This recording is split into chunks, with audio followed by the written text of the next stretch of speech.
今天我们来聊聊一份只有224个字的预言，它没有插图，没有故事，没有华丽的词藻，只有14组4言短句，一刻一朝，从三国一路排到天下大同。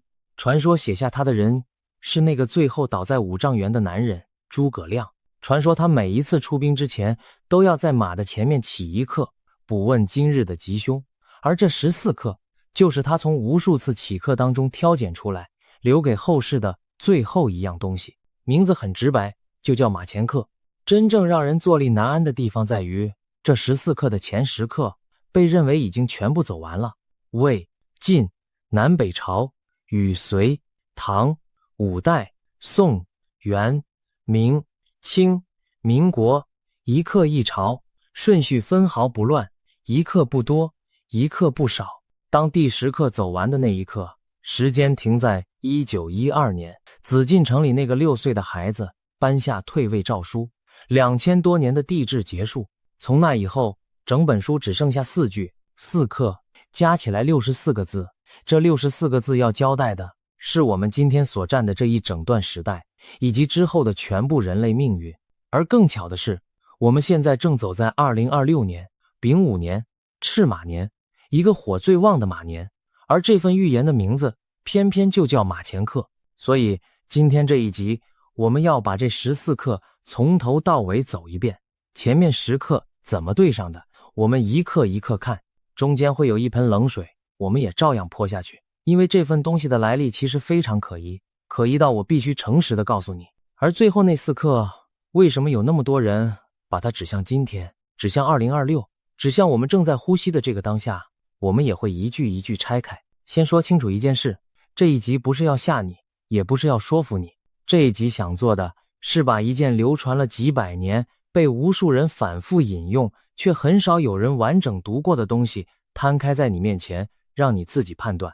我们先从那个男人开始说起。公元234年，陕西岐山五丈原，那一年诸葛亮54岁，他已经是第5次北伐了。从227年上表出师，228年出岐山，229年取武都阴平，231年再出岐山，到234年这一次屯兵渭水南岸，他把自己一生最后的10年全部压在了一件他自己也知道很可能做不到的事情上，光复中原，兴复汉室。对面是司马懿，司马懿的策略很简单，就是不打，坚壁不出，任你送巾帼妇人之一来羞辱，我就是不出来。因为司马懿算得很清楚，蜀军远道而来，粮道艰难，只要拖就赢。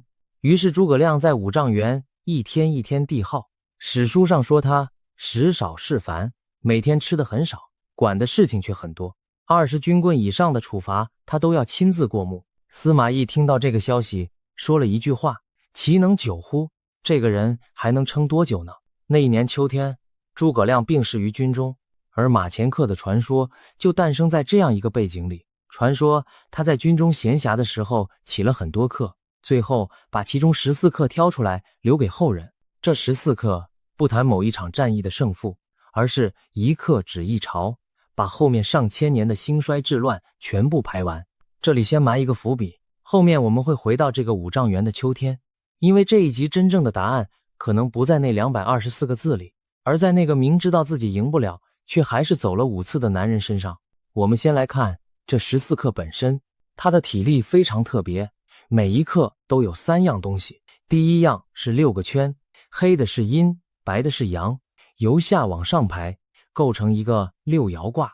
第二样是一个平等，中下上上下下之类，像抽签一样。第3样才是那4句16字的谶语，后面还会附一段正约，把6个爻的阴阳再念一遍，告诉你这是什么卦。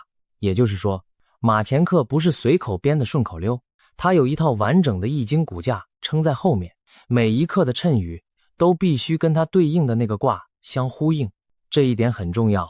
我们后面解第11课、第12课的时候，卦象会是最关键的线索。在我们往下走之前，还要先把马前课放回它该待的那个位置。中国历史上被归为预言奇书的通常有这么几部，最早的是乾坤万年歌，相传出自周朝的姜太公，然后是唐代李淳风与袁天罡的推背图，60象，有图有谶有颂。北宋邵雍的梅花诗10首，明代刘伯温的烧饼歌一问一答。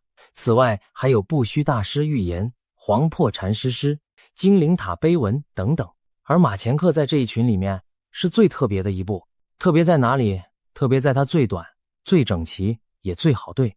推背图难解，因为它一项未必对应一朝，有时候一个朝代占好几项，有时候一项跳过好几十年，你根本抓不到节奏。烧饼歌是对话体，东拉西扯，虚虚实实。梅花诗10首要涵盖近1000年，密度高得吓人。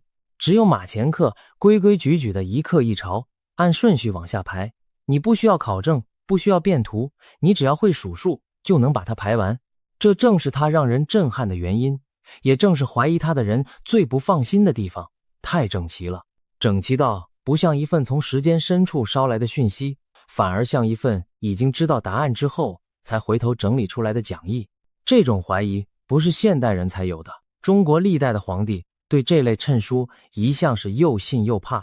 信是因为自己上位的时候往往要靠1、2句谶语来证明天命在我，怕是因为别人也可以用同一招来造你的反。所以从隋炀帝开始，历朝历代反复下令尽毁谶纬之书，烧了又抄，抄了又烧。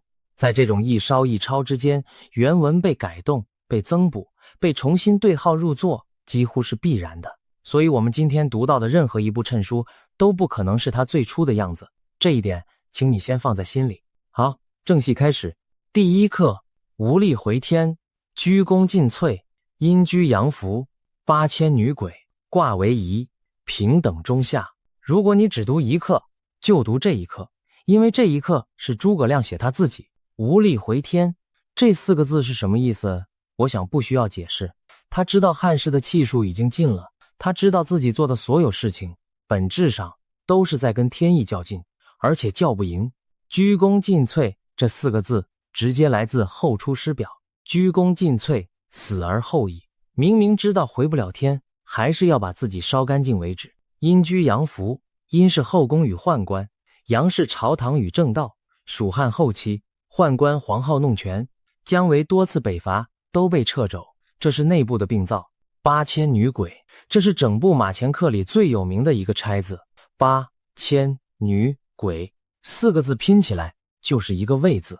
263年，邓艾偷渡阴平，兵临成都，刘禅出降，蜀汉亡于魏。你看，第一课就已经把整本书的解读规则教给你了。前2句写时代的气，后2句藏字谜与答案。第二课，火上有火，光烛中土，称名不正，江东有虎，卦为离中下。火上有火，2个火叠起来是一个炎字，司马炎。265年，司马炎逼魏元帝曹奂禅位，建立晋朝。光烛中土，280年，晋灭东吴，天下重新统一。这是三国分裂近100年之后第一次真正的一统，所以叫光烛中土。光照亮了整片中原。称名不正，晋是怎么来的？篡来的。曹魏怎么来的？也是篡来的。所以4个字里透着一股冷意。江东有虎，八王之乱加上永嘉之祸，西晋在短短几十年里崩盘。317年，司马睿在建康重建政权，那就是东晋。建康在江东。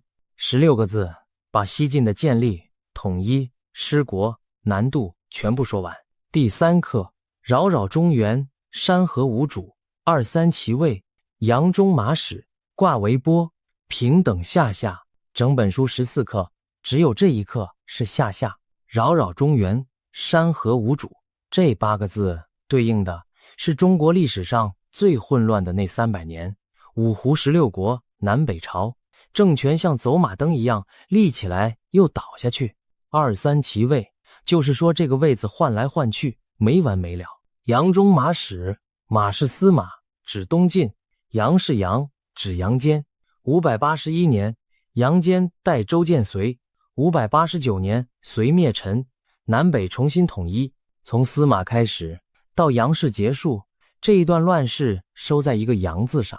这里要提一句，这一课有版本差异，有的抄本写的是目中草史，目是木子李，草是草头羊，指向也差不多，但字不一样。这种版本差异在后面还会出现，它是我们判断这份文本可信度的一个重要线索。先记着，第4课18男儿，起于太原，动则得解，日月丽天，卦为解，中上。18男儿，18合起来是木，男儿是子，木家子就是李。起于太原617年，太原留守李渊起兵。这件事的来龙去脉其实非常有戏。李渊当时奉命防御突厥，打了败仗，怕被隋炀帝问罪，他的二儿子李世民给他分析了一遍局势。第一，天下的乱是皇帝自己搞出来的，你平不完。第二，就算平完了，功高震主，下场更惨。第三，当时民间谶言，正说李氏当有天下，隋炀帝已经因为这句话杀了姓李的人，3条路全是死路，只剩一条，起兵，动则得解。这一刻的卦就叫解卦。解卦的意思是困局要靠动才能解开，你不动就永远困在里面。日月丽天，日月合起来加一个空，就是武则天为自己造的那个字。690年，武则天称帝，改国号为周。第5课50年中，其数有8，小人道长，生灵荼毒，卦为否，下中。907年朱温篡唐，960年赵匡胤陈桥兵变，中间隔了53年。5代梁唐晋汉周，前后8姓14位皇帝。50年中，其数有8，数字对得死死的。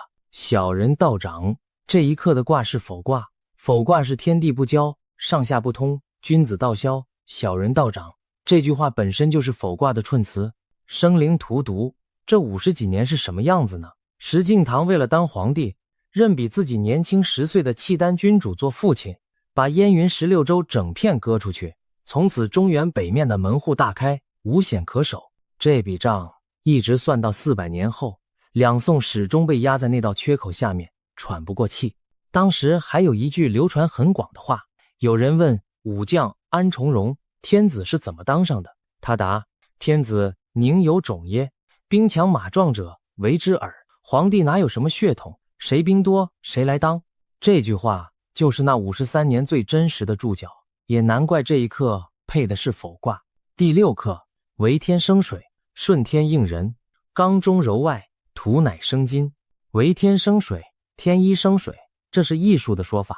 宋代的建立被解读成顺应天数，顺天应人，陈桥兵变，黄袍加身，赵匡胤几乎没有流血就完成了改朝换代，然后杯酒释兵权，把武将的权力和平收回，用顺天应人4个字形容并不过分。刚中柔外，这4个字可以说是对两宋300年最精准也最残酷的评语。内部制度严密，经济文化鼎盛，对外却始终软，岁币合易难度，一路退，土乃生金。五行里土生金，金指的就是金国。1125年金兵南下，1127年攻破汴京，徽钦2帝被掳北去，北宋亡。这件事叫靖康之耻，记住这个年份1126与1127。等一下讲到2026为什么那么多人紧张的时候，这2个年份会再回来。第7课一元复始，以刚处中，五五相传，尔西我东，卦为井中中。一元复始，忽必烈定国号为元，典故取自易经乾卦的大灾乾元，一个元字直接点题。以刚处中，蒙古人靠什么定天下？靠武力。五五相传，元朝从忽必烈到元顺帝一共10位皇帝，5加5。尔西我东，成吉思汗留下的那个横跨欧亚的巨大帝国并没有真正成为一个整体。钦察、察合台、窝阔台、伊尔几个汉国各行其事，名义上尊大汗，实际上早已分家，西边走西边的路，东边自成一国，这就是尔西我东。这一刻的卦是井卦，也很有意思。井是水井，井的特点是什么？井不动，但取水的人来来去去，城市可以搬迁，朝代可以更换，井还在原地。传说改易不改井，换了城，井没换，用一口井来对应那个马蹄，踏遍半个世界，疆域大到史无前例的帝国，这个安排本身就已经是一句评语了。走得再远，井还是那口井。97年之后，1368年，元顺帝北走大都，蒙古人退回草原。第8课，日月丽天，其色若赤，绵绵延延，凡16页，卦为易，平等上上。整本书14课，只有这一课是上上。日月丽天，日加月就是明。有意思的是，日月丽天这4个字在第4课已经出现过一次了，那一次指的是武则天字。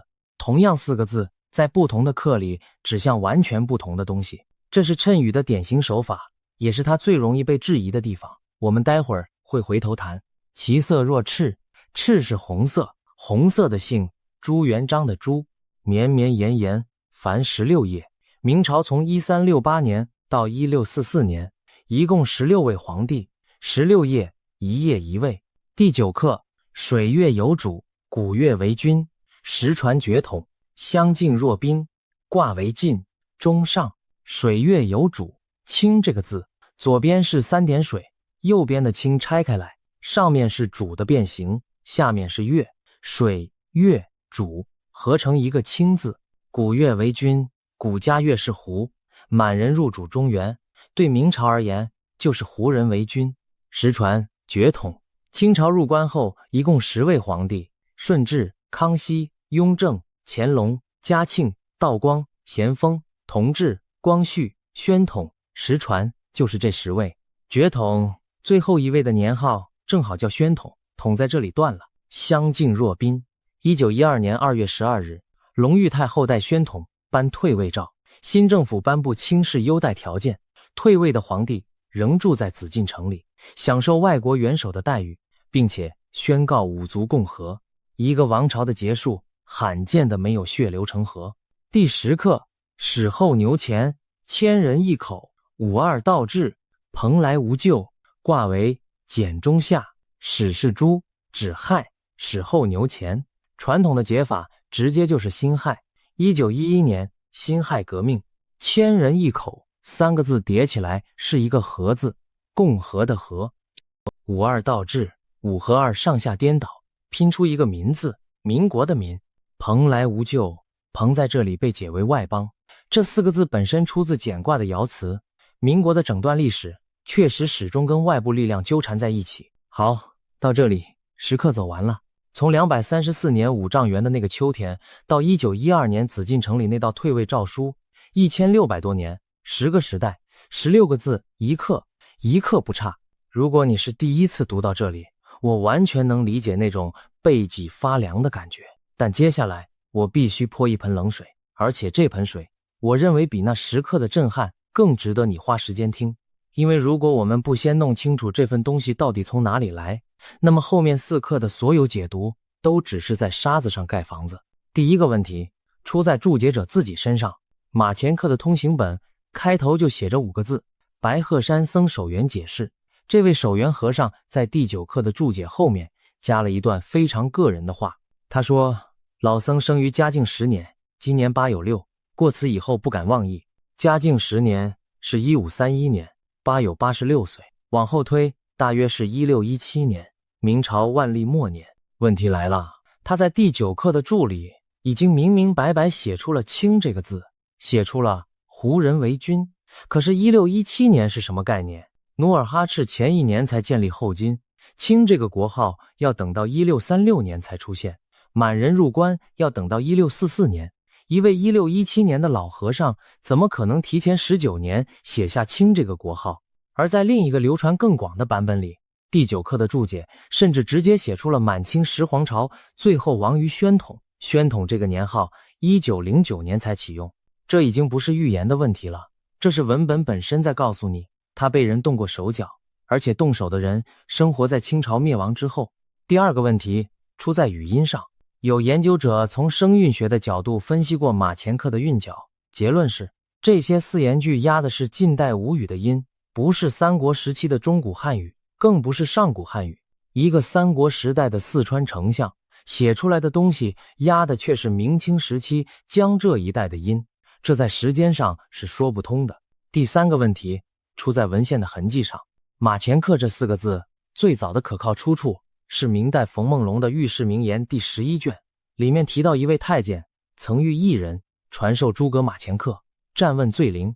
但你仔细读就会发现，那里说的是一种占卜的方法，一种起课的技术，并不是这14首谶诗。那么这14首谶诗本身最早出现在哪里？1915年，民国4年，上海进步书局出版了一本书，叫《中国寓言7种》，编者署名清溪散人，里面收了乾坤万年歌、推背图、金批本、梅花诗、烧饼歌、马前课等等。我们今天在网络上读到的马前课文字几乎全部源自这个版本。1916年，徐科编的清拜类钞收录了其中一部分，之后1938年、1947年又出过增补的版本，内容大同小异。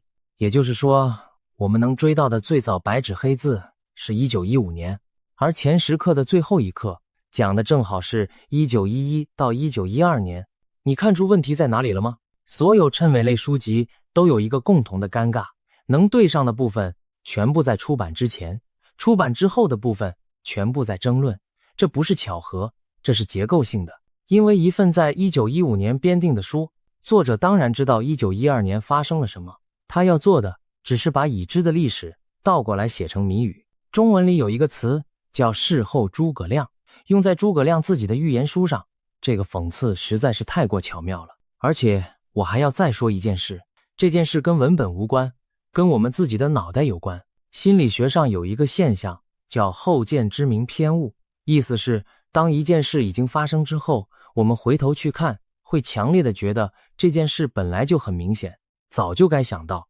而更关键的是，我们会不自觉地重新编排记忆，让过去的线索看起来比当时更清楚，更指向这个结果。谶语的解读几乎是后见之明偏误的完美温床。你看第9课的水月有主，如果我今天不告诉你答案，直接把这4个字放在你面前，请问你能拆出一个清字吗？我猜非常困难。清这个字的右半边是清，你要先把清上下拆开，把上半截看成主的变形，把下半截看成月，再把左边的3点水算进来，才能凑出来。但是当我先告诉你答案是清朝，再回头看这4个字，你会立刻觉得对耶，真的是清。这就是问题所在，所有的拆字谶语都是在答案已知的前提下才变得显而易见，而未知的那4课之所以人人解法不同，正是因为没有人手上有答案。还有另一个机制叫做巴纳姆效应，就是那种算命的说你外表坚强，其实内心敏感，你听了觉得他好准的感觉。因为描述够宽泛，所以每个人都能对号入座。4门诈屁突如其来，这8个字宽到什么程度？人类近100年里可以套进去的事件恐怕有上百件。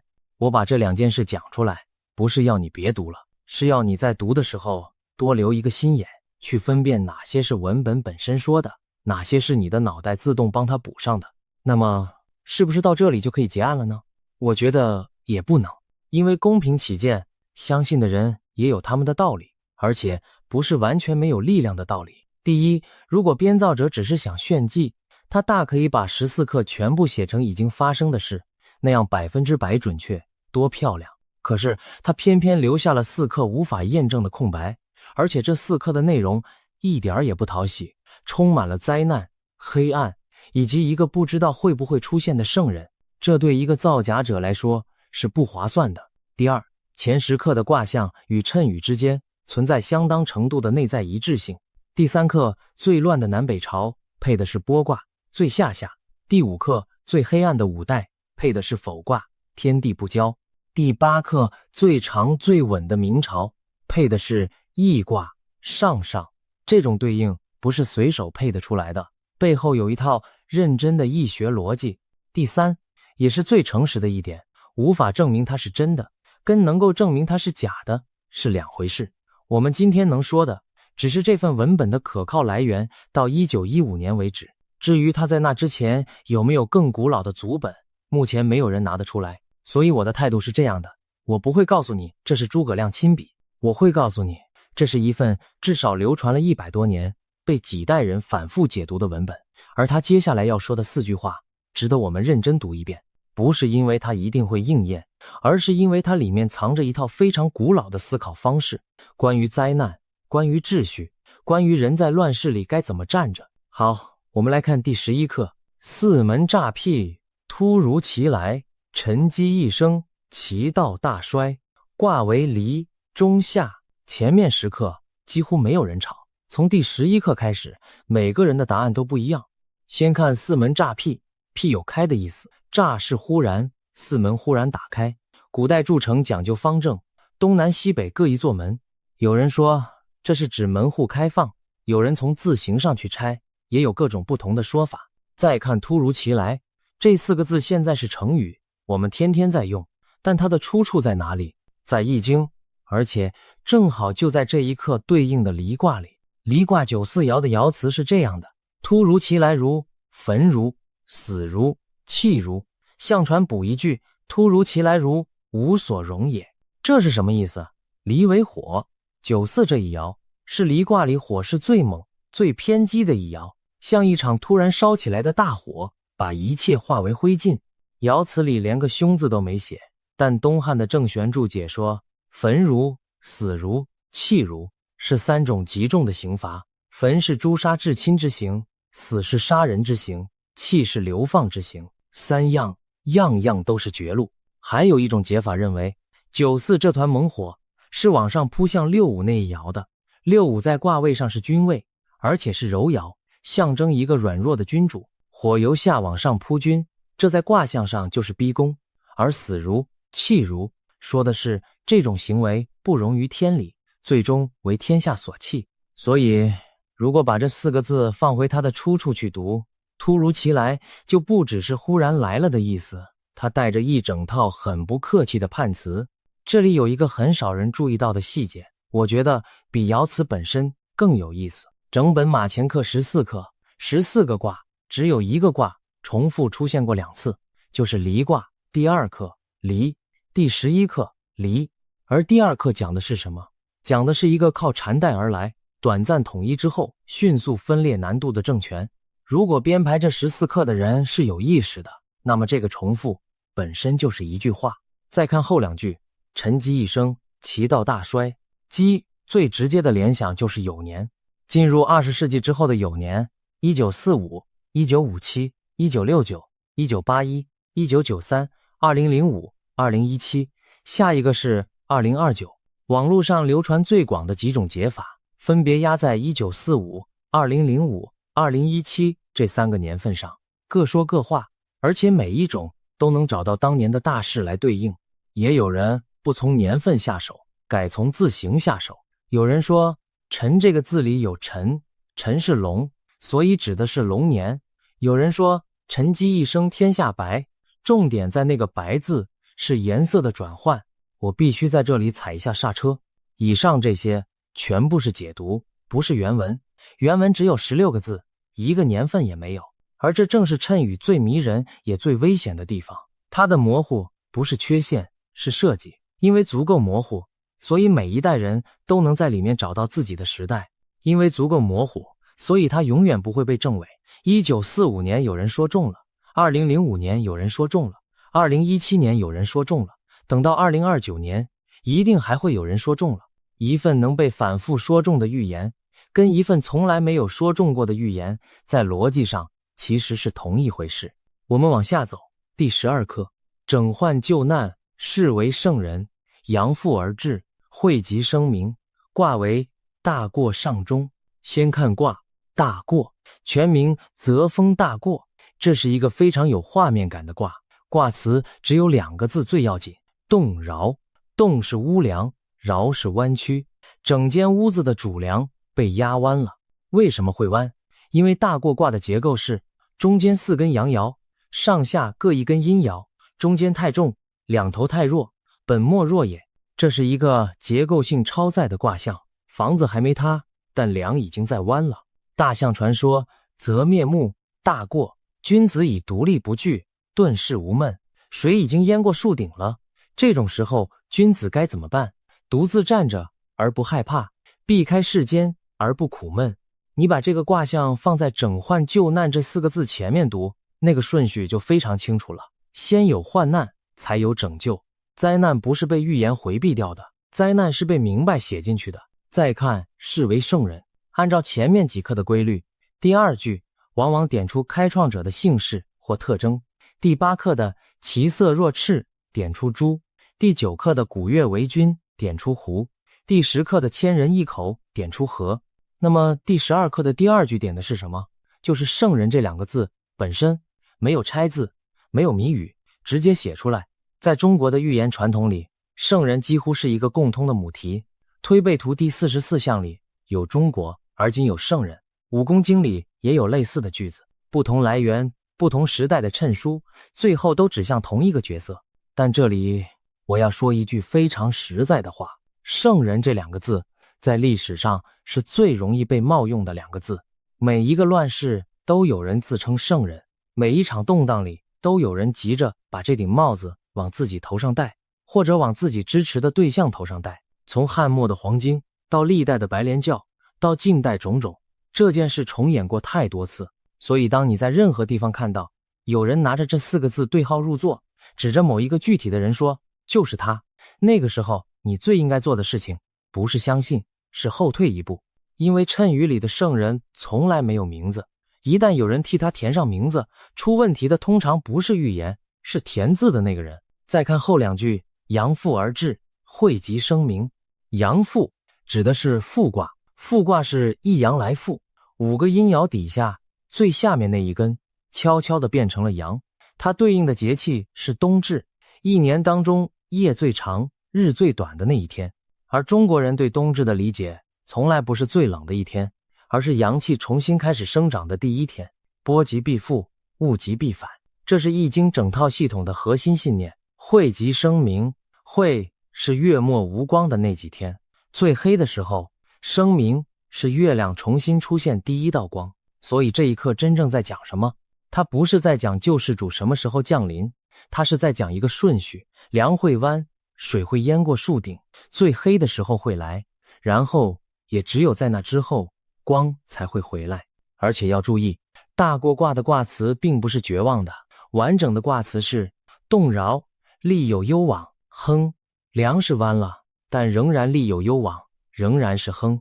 弯曲不等于断裂，超载不等于崩塌，这中间的差别取决于身在其中的人做了什么。顺带一提，关于第12课到底是哪个卦，也有版本上的分歧。通行本写的是大过，但也有解者依照爻的阴阳推出的是解卦。解卦的序卦传说，物不可以终难，故受之以解，解者缓也。困难不会永远困难下去，所以接下来是解。而解卦的核心精神是什么？是要人主动去动，你不动，困局就解不开。无论是大过还是解，2个卦讲的其实是同一件事，事情很重，但事情有的做。第13课，贤不疑也，天下一家，无名无德，光耀中华。卦为大处，上中。大处，山天大处，天在山中。相传说，君子以多识前，言往行，以处其德。多去认识前人说过的话，做过的事，用这些来累积自己的德性。这是一个讲积蓄、讲厚度的卦。贤不疑也，这句话的原型出自《尚书大禹谟》，也无疑贤，万邦咸宁。意思是有才能的人不会被埋没在民间，该用的人都被用上了，于是天下安宁。天下一家这4个字直接连到《礼记·礼运》那一篇。孔子跟弟子颜颜聊天，说如果大道能够实行，社会就会由贤能的人领导，人人讲信修睦，不必藏私，不必防备，阴谋诡计不起，盗窃乱贼不做。这样的世界，孔子称之为大同。无名无德这4个字最耐人寻味，它的味道来自老子，上德不德，是以有德。真正有德的治理是不需要标榜自己有德的，不需要立牌坊，不需要喊口号，不需要人人歌颂，统治者甚至没有名字，光耀中华收在这4个字上。有意思的是，推背图的第59象里也出现了一模一样的4个字，天下一家。它的宋词里还有红黄黑白不分明，东南西北进和木，把4种肤色、4个方位都写进去了。2部不同的谶书在最后阶段给出的画面高度重叠。当然，你也可以说这只是因为2者都源自同一套儒家大同想象，甚至可能出自同一批编纂者之手，这个怀疑是合理的。但无论来源如何，这个画面本身是几千年来中国人对好世界的最高描述。第14课，占得此刻，艺术乃中，前古后今，其道无穷，卦为未济。到这里，整本书结束，而他选择的最后一卦是未济。未济是周易64卦的最后一卦，但未济这2个字的意思是还没有渡过河。你想想这个安排有多妙，整部易经63卦走完，最后一卦不是完成，不是圆满，不是抵达彼岸，而是还没渡过去。续卦传解释得很清楚，物不可穷也，故受之以未济中。事物不可能走到穷尽，所以用未济来收尾。所以马前课的最后4个字是其道无穷，没有末日，没有终点，只有下一轮。白鹤山僧在全书最后留了一段暗语，大意是说这14课是马前课里挑出来的，别裁，一课指一朝，兴衰治乱都在言外。之所以到14课为止，是因为那是2次来复之期，最后用未济收尾，是要让人看见这之后又是新的一元，天道循环，明白的人自己明白，糊涂的人自己糊涂。天道循环，明者自明，昧者自昧。我觉得这句话比前面224个字加起来还要重。好，现在我们回到最开头的那个问题，为什么那么多人把最后4课指向2026？主要有3条线索，我们一条一条看。第一条，丙午，2026年的干支是丙午，丙在天干里属阳火，午在地支里是马，五行也属火，火加火，所以民间称它为赤马年。而2027年是丁未，丁属阴火，未是阳，于是叫红阳年。这2年连在一起，就是所谓的赤马红阳节。这个说法不是最近才有的，南宋有一位学者叫柴望，写过一本书叫《丙丁归鉴》，他把从战国一直到5代前后跨度1200多年里出现过的21个丙午年与丁未年全部翻出来统计，发现这些年份几乎都伴随着大的动乱、灾荒或者改朝换代。更早一点，北宋的道士张继先曾经提醒过宋徽宗要小心赤马红阳之年，结果1126年丙午，金兵南下攻破汴京；1127年丁未，徽钦2帝被掳北去，北宋灭亡。这就是我们前面在第6课里埋下的那个年份，土乃生金，靖康之耻，正好就发生在一组丙午丁未上。赤马红阳每60年轮一次，上一轮的丙午是1966年，丁未是1967年。那2年发生了什么？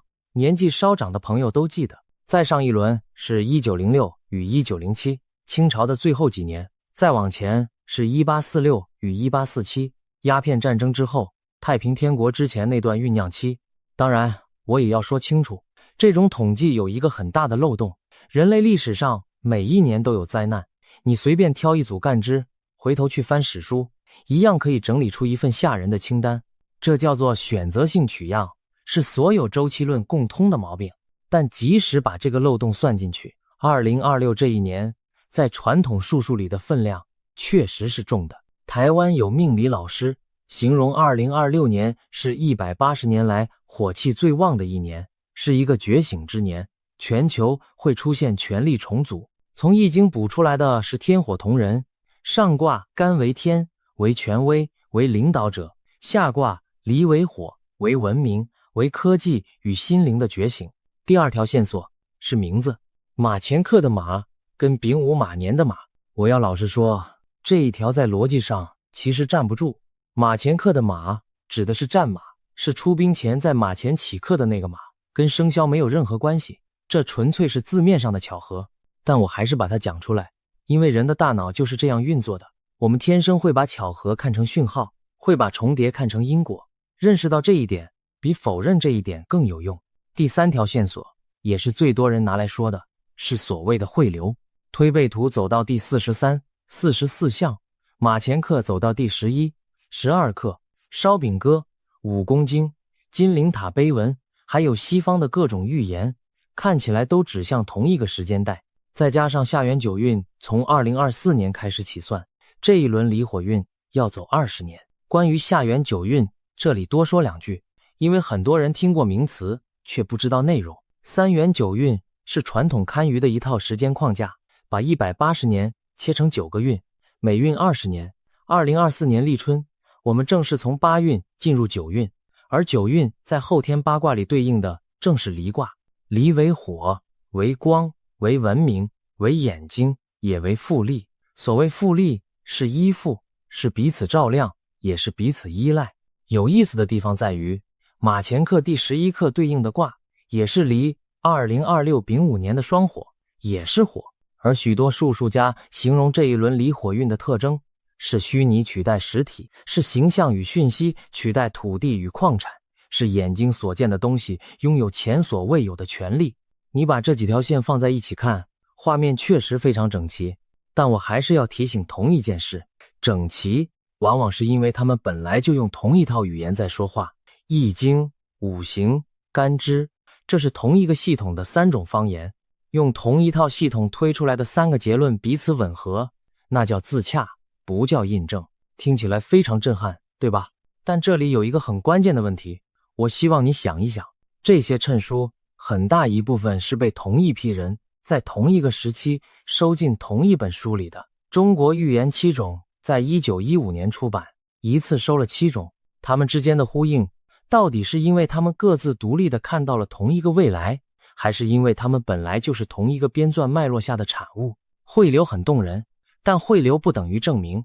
而最关键的一点，我要放在最后说。马前课从头到尾224个字，没有出现过任何一个年份，一个都没有。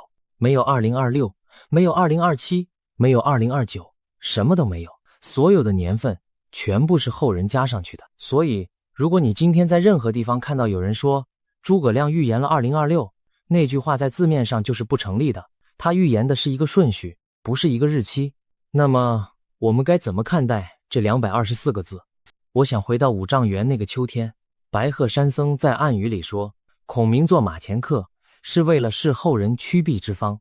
趋避、趋吉、避凶，这2个字才是整件事的重点，而它们是2个动词。一份告诉你天命已定，什么都不用做的预言是没有意义的。真正在传统里被认真对待的预言，从来都是为了让人动起来，不是为了让人躺下去。第4课的卦叫解，解卦说困局要靠动才能开。第12课无论算成大过还是解，讲的都是重压之下人还有得做。连最后那一卦未济都在说你还没渡过河，所以你还得滑。而如果我们真的要在诸葛亮身上找一句预言，我觉得最准的那一句其实不在这14课里面，他在第1课的第1句无力回天。写下这4个字的人紧接着写的下一句是什么？鞠躬尽瘁。这个人明明算得出结果，明明知道自己不可能赢，却还是在227年上了出师表，还是在228、229、231、234年一次又一次地把大军拉出岐山，5次没有一次放弃，最后死在渭水南岸的军营里。54岁，无力回天在前，鞠躬尽瘁在后。这不是矛盾，这是他给出的答案。所以如果马前课真的有什么要传给我们的东西，我想不是哪一年会出事，也不是谁会成为那个圣人，而是这样一种姿态，明知道很难，还是把该做的事做完。大过卦说得清楚，梁弯了，但君子独立不惧。复卦说得清楚，最长的那一夜过完，阳气就回来了。2026年的下半年还在往前走，2027年还没有到。第12课到底是不是我们这一代人正在经历的那一刻？说实话，没有人知道。也许是，也许不是，也许再过30年回头看，我们会发现自己其实只是站在第11课很靠后的位置上。但有一件事是不需要等答案的，无论这224个字是不是诸葛亮写的，无论最后4课指的是哪一年，我们每一个人手上能做的事情都不会因此变多，也不会因此变少。照顾好身边的人，把手上的事做好，在混乱里不跟着混乱，在最黑的时候，不要把自己也吸掉。天道循环，明者自明，昧者自昧。那位86岁的老僧最后留下的是这句话，他没有告诉我们哪一年会怎么样，他只是说，看得明白的人自己会明白。那么最后，我想把问题交给你，如果诸葛亮真的算得出后面1800年的每一次兴衰，那么他在五丈原那个秋天，明知回天无力还要出兵的那个决定，究竟是不甘心，还是他早就看透了另一件我们还没看懂的事？还有第14课说的那个无始无终，其道无穷的道，你觉得究竟是什么？灯全灭的那一晚会是哪一晚？先别急着回答这个问题，因为过去这1年多，他已经在地球上好几个角落被不同的城市用最狼狈的方式回答过了。马德里的地铁隧道里，乘客举住手机，微弱的灯光沿着铁轨摸黑往外走。圣地牙哥的十字路口，红绿灯整排熄灭，警察站在喇叭声的洪流里，用手势指挥，一直站到半夜。哈瓦那的老公寓，电梯停了，冰箱停了，电扇停了，整栋楼的人搬着板凳坐到街上，因为屋里又热又闷又黑，而且没有任何人说得出来电到底什么时候会回来。这些画面全部出自新闻档案，每一段都查得到日期、地点、人数，不是任何人的想象。而现在，在预言圈的行事历上，有一个日期正被反复圈起来：2026年9月23日，秋分，太阳直射赤道，白天与黑夜等长的那一天。有人给这个日期起了一个名字，叫做黑色秋分。这个名字听起来像电影海报，但它背后绑着的是一组非常具体的坐标，一个日期9月23日，一个天文节点秋分，一组在预言里反复出现的意象：断电、断网、黑暗，还有一连串已经写进新闻资料库的潜力。台湾的观众对停电2个字向来有自己的肌肉记忆，跳电的夏天，台风夜里的蜡烛，这些我们都熟。但今天要讲的规模不是一个变电箱爆炸，几条街暗掉的那种，而是一整个国家甚至一整片大陆同时失去电力的那种。等级不一样，准备的逻辑也不一样。照这个频道的老规矩，讲预言之前先把账对清楚。一个预言值不值得认真听，从来不是看他讲得多惊悚，而是看他跟已经发生可以查证的事实能对上几成。所以今天的顺序是这样的，先对3场真实发生的大停电，一场在西班牙，一场在智利，一场在古巴，再看太阳此刻正处在什么样的周期。1859年那场传奇的太阳风暴如果重演会怎样，然后才轮到英国预言家克雷格·汉密尔顿·帕克历年预测里反复出现的断电异象，以及一位跟他互不相识的美国牧师布兰登·毕格斯传讲里的黑暗画面。最后，我们把秋分窗口的3种剧本摊开来推演，包括什么都没发生的那一种，一样都不会少。事实归事实，预言归预言，2条线分开讲，讲到最后再让他们自己交汇。第一场，先讲规模最大的2025年4月28日星期一，西班牙时间中午12点33分，伊比利半岛的电网在大约5秒之内损失了相当于全国6成的用电负载。你没有听错，5秒6成。西班牙全境、葡萄牙全境，外加法国西南部一小块，同时陷入黑暗，受影响的人数以千万计。马德里和里斯本的机场紧急切换备用电源，航班大乱，地铁列车停在隧道正中间，车厢里一片漆黑。高速铁路停在前不驻村后不驻店的荒野上，铁路公司事后统计，光是从受困列车里撤出来的乘客就超过35000人。行动网络的讯号一格一格消失，加油站的油枪打不出油，超市的收银机结不了账，提款机吐不出钞票，医院靠柴油发电机硬撑，电力优先留给手术室和加护病房。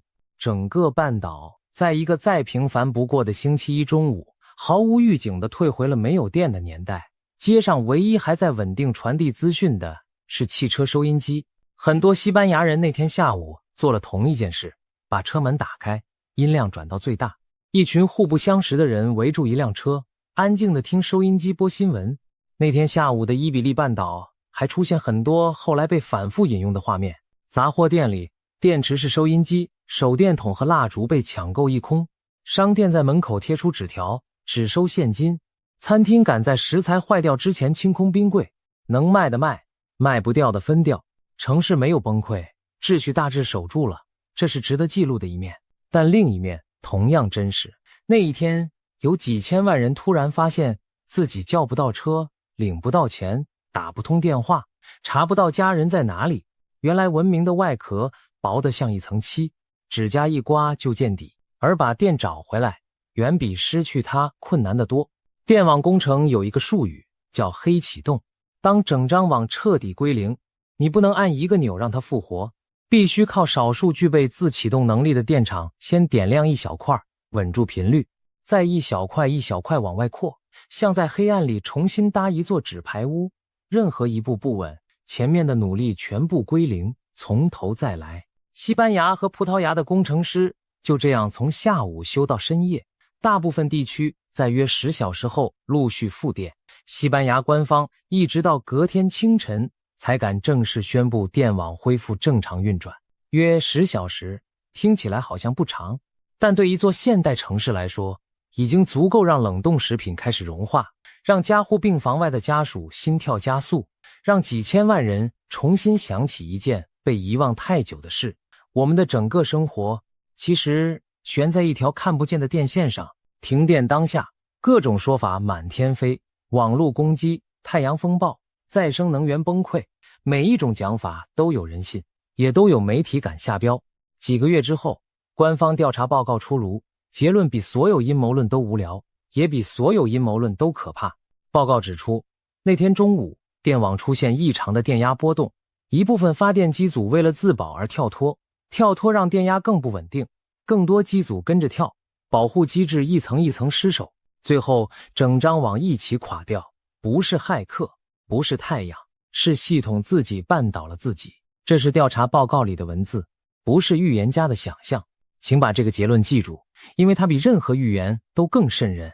现代电网不需要外敌，光是它自身的复杂程度，就足以在5秒之内让数千万人同时断电。第二场，把地图转到南半球。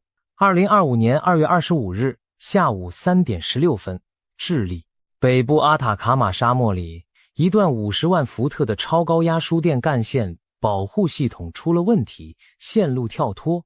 接下来的剧本跟2个月后的西班牙几乎一模一样，连锁反应由北往南扫过整个国家，全国16个大区里有14个瞬间断电，将近2000万人受影响，等于这个国家绝大多数的人口。圣地牙哥的地铁紧急疏散，办公大楼里的人沿着漆黑的逃生梯一层一层往下走。智利是全世界最大的铜生产国，当天包括世界最大铜矿在内的矿场接连停摆，全球金属市场盯着这场停电的每一分钟。入夜之后，电力还没有完全回来，政府宣布进入紧急状态，首都圈实施宵禁，军人上街维持秩序，一直到隔天清晨，供电才大致恢复。事后，监管机关把矛头指向负责那段线路的业者，纠责的工房又延烧了好几个月。请注意，这场事故的起点不是电厂爆炸，不是天灾，只是一段输电线的保护装置动作异常，一条线放倒一个国家，这也是新闻档案，随时可以查。第三场是慢动作的崩溃，古巴。2024年10月18日，全国最大的火力发电厂安东尼奥吉泰拉斯电厂故障跳机，骨牌一路推倒，整座岛的电网跟着崩溃，1000万人同时失去电力。更难堪的是，抢修的过程，电网修到一半又垮，垮了再修，修了又垮，反复好几次。偏偏这个节骨眼上，飓风又登陆东部，全国供电拖了大约4天才勉强稳住。不到3个星期，另一个飓风扫过，电网再一次全国归零。12月4日，同一座电厂又出状况，古巴人再一次在黑暗里过夜。算一算，2个多月之内，全国性的电网崩溃至少3次。停电最严重的那几天，政府宣布停课，非必要的工作停摆，把仅存的电力优先留给医院和供水系统。食物在冰箱里坏掉，抽水马达停转，高楼层的住户提着水桶下楼找水。入夜之后，整座哈瓦那只剩下汽车大灯和零星的发电机在亮。古巴的问题是设备老旧、燃料短缺，跟西班牙和智利的原因都不一样。但对站在黑暗里的人来说，原因是什么一点都不重要，重要的是那个再简单不过的事实：灯说灭就灭。你以为这些都是体制特殊的国家？那再补一笔，2025年3月20日深夜，伦敦希斯洛机场附近的一座变电站起火，隔天全欧洲最繁忙的机场几乎整天关闭，超过1300个航班受影响，20多万名旅客滞留改道，全球航空网络跟着打结。一座变电站瘫痪一座世界级枢纽，从马德里到圣地牙哥，从哈瓦那到伦敦，把2024年到2025年这些灯灭的瞬间排成一列，你会看见同一件事的不同角度。支撑现代生活的那张电网，远比我们以为的更紧绷，也更脆弱。到这里，必须先讲清楚一件事，这是查证的本分。上面这几场停电，官方调查全部指向人间的原因：设备、程序、老化、管理、火灾，没有任何一场是太阳造成的。这一点必须先讲清楚。但接下来这一段才是整个故事真正让人睡不好的部分，因为就在这些停电密集发生的同一段时间，太阳正好走到它周期的最高峰。太阳的活动大约每11年起伏一次，黑子增多，闪焰变密，喷发变强。天文学界按顺序编号，现在进行的是第25周期。2024年10月，美国太空总署和美国海洋暨大气总署联合宣布，太阳已经进入本周期的极大期，高峰状态预计至少延续到2025年，而下降段的余威会一路扫进2026年。这是官方新闻稿，白纸黑字，不是任何人的想象。而且太空物理学界还有一个让人不太舒服的统计，许多最猛烈的太阳风暴并不是发生在峰值正中央，而是出现在峰值之后的下降段。2003年那一轮著名的连环风暴就是这样来的。换句话说，2026年不是警报解除的年份，是警报还挂在墙上的年份。极大期是什么概念？举几个刚发生过的例子。2024年5月10日，一场被评到最高等级 G5 的地磁风暴袭击地球，强度20年仅见。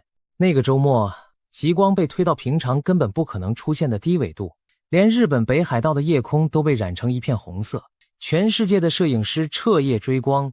浪漫的另一面是，美国中西部的农民发现，靠卫星定位自动驾驶的夜影机开始画歪线，因为 GPS 讯号被风暴干扰，部分越级航班改道，各国电网业者绷紧神经度过整个周末。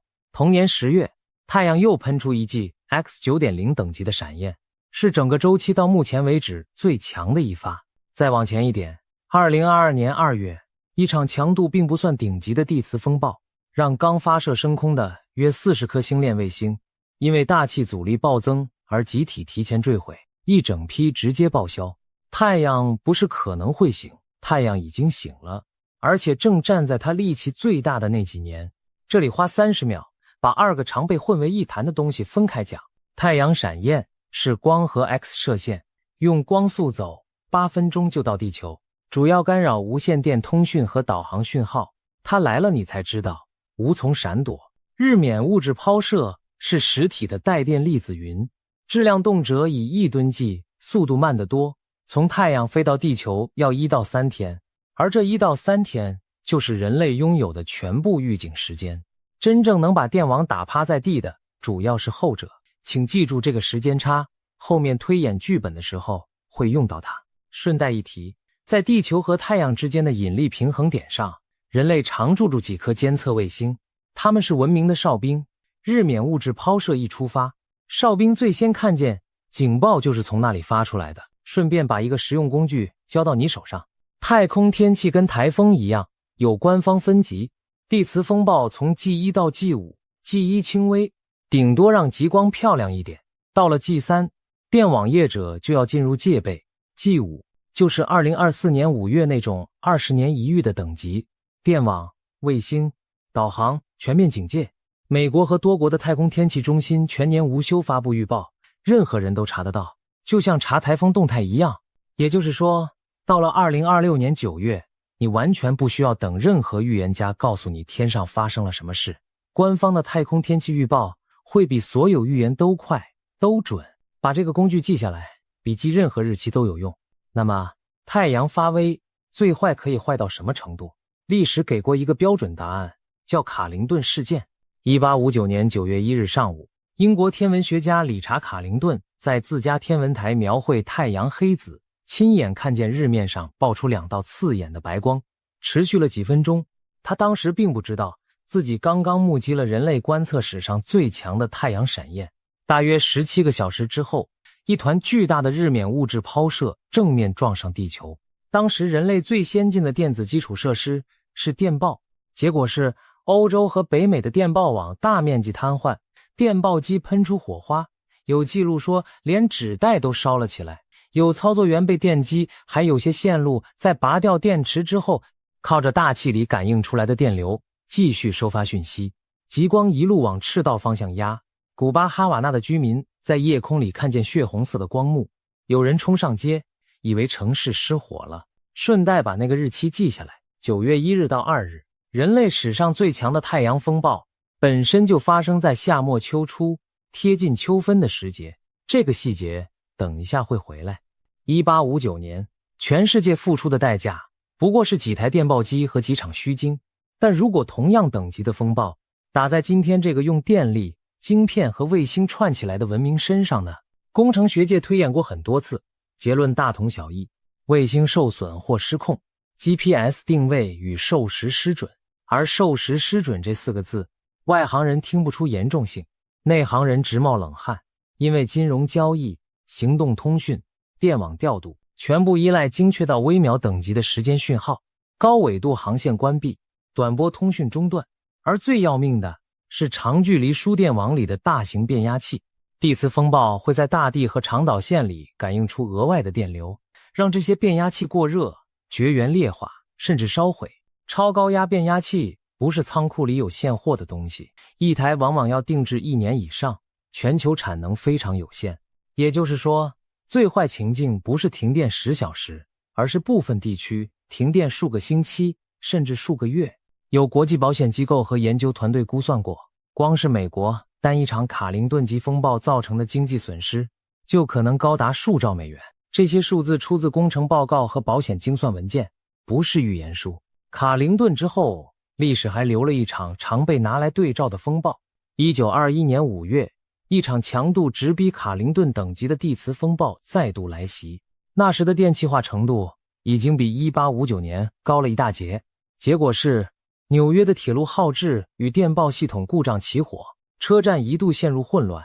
远在北欧，瑞典的电话交换设施也传出火警，工程史后来给它取了个外号，叫铁路风暴。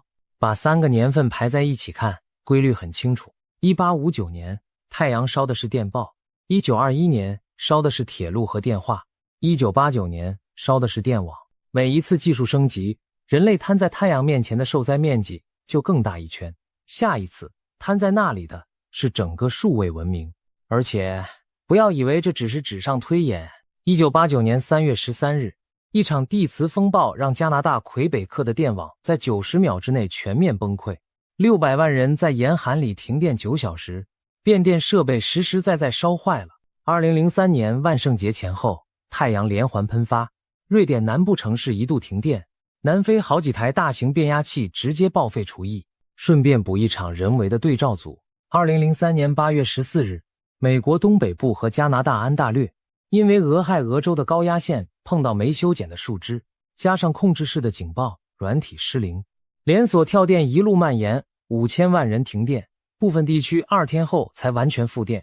纽约人摸黑爬下高楼，睡在门廊和公园里，太阳也好，树枝也好，软体也好，全部指向同一个结论：这张网倒过不止一次，也随时可以再倒一次。还有一个更少人知道的事实，2012年7月23日，太阳喷出一团卡林顿等级的日冕物质抛射，速度和强度都足以重演1859年的灾难。它扑空了，那一团正面穿过地球公转的轨道，而地球在大约1个星期之前才刚刚通过同一个位置。换句话说，我们跟一场文明等级的灾难擦身而过，差距只有几天的轨道位置。美国太空总署的科学家事后发表研究，讲过一句流传很广的话，大意是如果那一团正面命中，我们到今天可能都还在收拾残局。这件事几乎没有登上过主流新闻的头条。我们不是安全，我们是运气好。讲完天上，讲海底，因为这一层脆弱，离台湾特别近。全球95%以上的跨国数据流量走的不是卫星，是海床上那些直径跟花园水管差不多的海底电缆，而台湾对外的10几条国际海缆集中在少数几个登陆站上岸。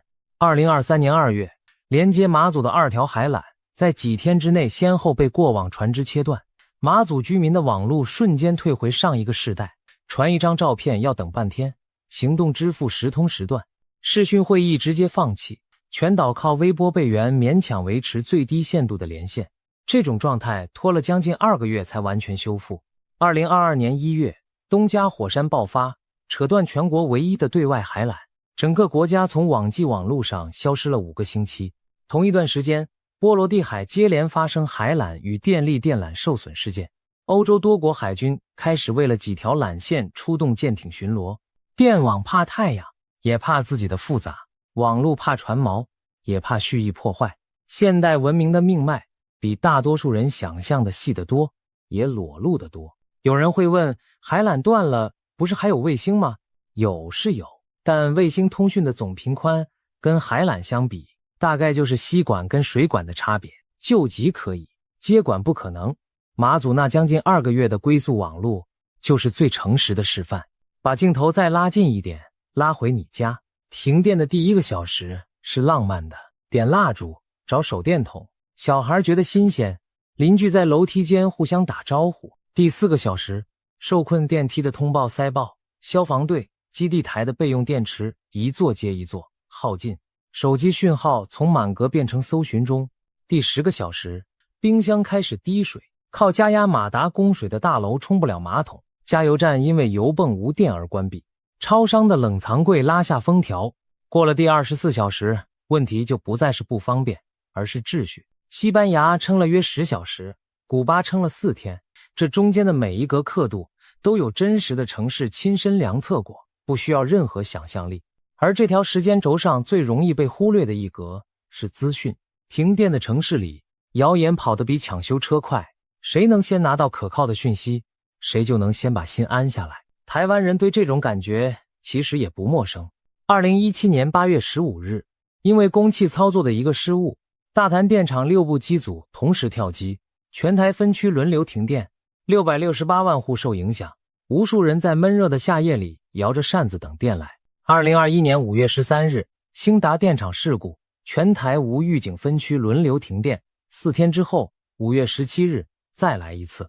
2022年3月3日，又一场事故，549万户停电，部分地区到中午都还没有复电。这些日子不用查外电资料库，我们自己都记得。而每一次事故之后的检讨报告都写着似曾相识的句子，单一设备、单一操作、单一环节的失误就足以触发全系统的连锁反应。这些句子跟西班牙那份调查报告的结论几乎可以互相翻译。而且台湾的电网是一张孤岛型的网，不像欧洲大陆可以跟邻国互相支援，倒了就只能靠自己爬起来。把这个背景放在心里，我们回头看预言，可查证的部分到这里告一段落。事实层面的结论很简单，大停电不是科幻，它在过去2年密集发生过。太阳正处在官方认证的高峰段，卡林顿级的风暴是科学界白纸黑字承认的低几率、高冲击风险。换句话说，就算你把预言2个字整个丢掉，光凭事实本身，黑色秋分所描述的那种夜晚也已经站在可能性的名单上了。预言做的事只是替他按上了一个日期。现在换预言登场，克雷格·汉密尔顿·帕克，英国预言家，预言圈的老面孔。他的习惯行之有年，每年年底发布下一年度的预测清单，文字放在部落格，影片放上网路，从政局、天灾、经济到名人动向，一条一条排下去。他在圈内打响名号，靠的是被媒体反复引用的2次命中，英国脱欧公投的结果和2016年川普当选，这2条都发布在事件发生之前，有时间戳可查。但照这个频道的规矩，另一面也必须摆上桌。他每年的清单很长，动辄几10条，命中的会被反复传送，落空的很少有人回头清算。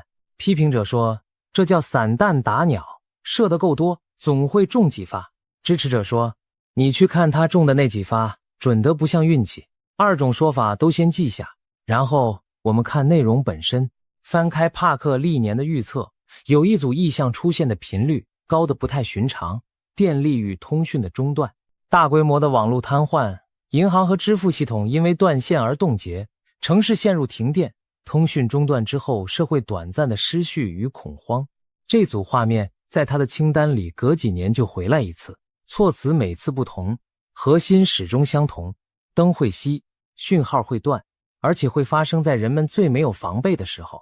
2025年4月西班牙大停电之后，英国媒体翻出他先前的预测清单，指出里面确实出现过欧洲大规模停电的说法。相关报道当时热过一轮。你可以说清单那么长，蒙中一条并不奇怪，也可以说一个异象反复出现超过10年，然后现实开始一件一件追上它。二种读法都成立，这个频道的立场一贯，二种都摆出来，你自己称。这里顺便交代对账的方法，因为它决定你该信几分。扎帕克这一类的年度预言要看3件事。第一，发布时间，必须在事件之前，部落格和影片平台的时间戳是铁证，事后改不了。第二，原文措辞是精确指明，还是模糊到什么都能对得上。帕克的清单里二种都有，精确的少，模糊的多。第三，落空率，一份诚实的成绩单必须把没中的也摊出来，而这恰恰是整个预言行业最不愿意做的事。用这3把尺去量，帕克不是神，也不是纯粹的骗子，他是一个命中率高于随机，但远低于粉丝想象的预测者。把这个定位讲清楚了，我们才有资格谈他对2026年前后的警告。至于黑色秋分这4个字，必须拆开来讲清楚，这也是查证的本分。帕克的原话里反复出现的是黑暗、断电、通讯中断这些异象，以及对2020年代中后段整体动荡的警告。而9月23日这个精确的落点，是预言圈把他的异象叠上秋分的天文统计之后圈选出来的窗口。换句话说，黑色秋分是一个组合出来的名字，异象来自帕克，日期来自天文，把这2层定在一起的推论，你完全可以怀疑，也应该怀疑。但秋分和地磁风暴之间的关系却不是玄学。接下来这一段是今天整支影片科学含量最高的部分。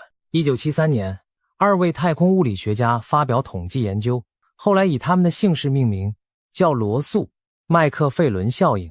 内容用一句话讲完：地磁风暴的发生频率在春分和秋分前后明显高于冬至和夏至前后，原因跟地球的姿势有关。太阳风夹带着行星际磁场吹向地球，当它的方向偏南，跟地球磁场形成南北相反的排列时，两边的磁力线最容易互相连接，把太阳风的能量灌进地球磁层，这个过程叫磁重连。而在春分、秋分前后，地球自转轴与公转轨道的几何关系，让这种南向排列出现的几率达到1年当中的高点。讲白话，1年之中，地球磁场的大门最容易被推开的2段时间，就是春分前后和秋分前后。这是几十年卫星与地面观测资料堆出来的统计结论，发表在期刊上，写进教科书里。这是科学的日历，不是任何人的想象。追极光的摄影师圈子里，甚至有一个行话叫极光季，指的就是春分和秋分前后那几个星期出大景的几率最高，然后把前面埋的线收回来。1859年的卡灵顿事件发生在9月1日到2日，贴着秋分的门口。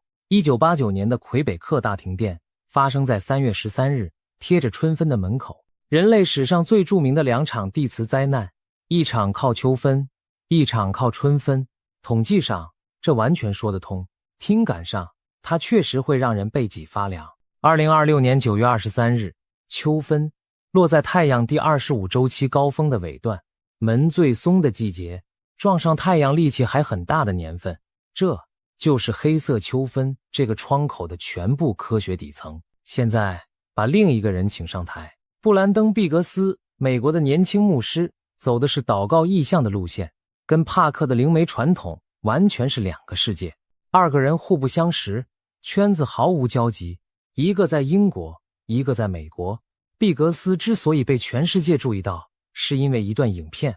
2024年3月，他在一次访谈里说，川普会遭遇行刺，子弹会擦过他的耳朵，但他会活下来。4个月后，2024年7月13日，宾州巴特勒，枪声响起，子弹擦过川普的右耳。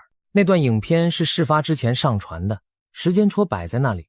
事后连向来对预言嗤之以鼻的主流媒体都不得不把它翻出来报道。这是毕格斯的对账记录。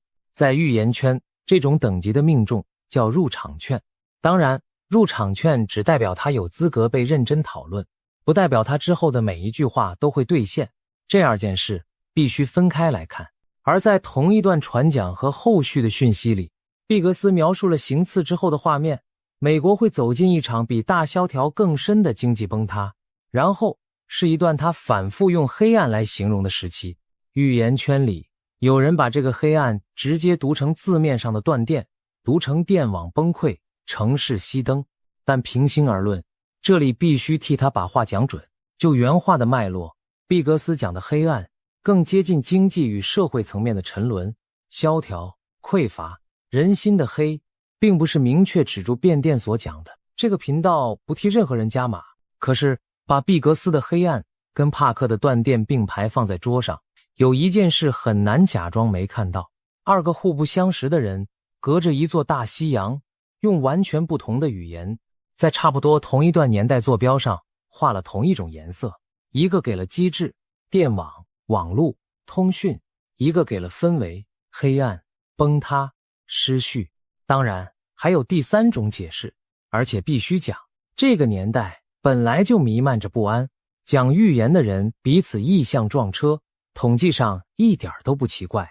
三种读法全部有效，信与不信之间那条线你自己画，补一个时间坐标，让比对更完整。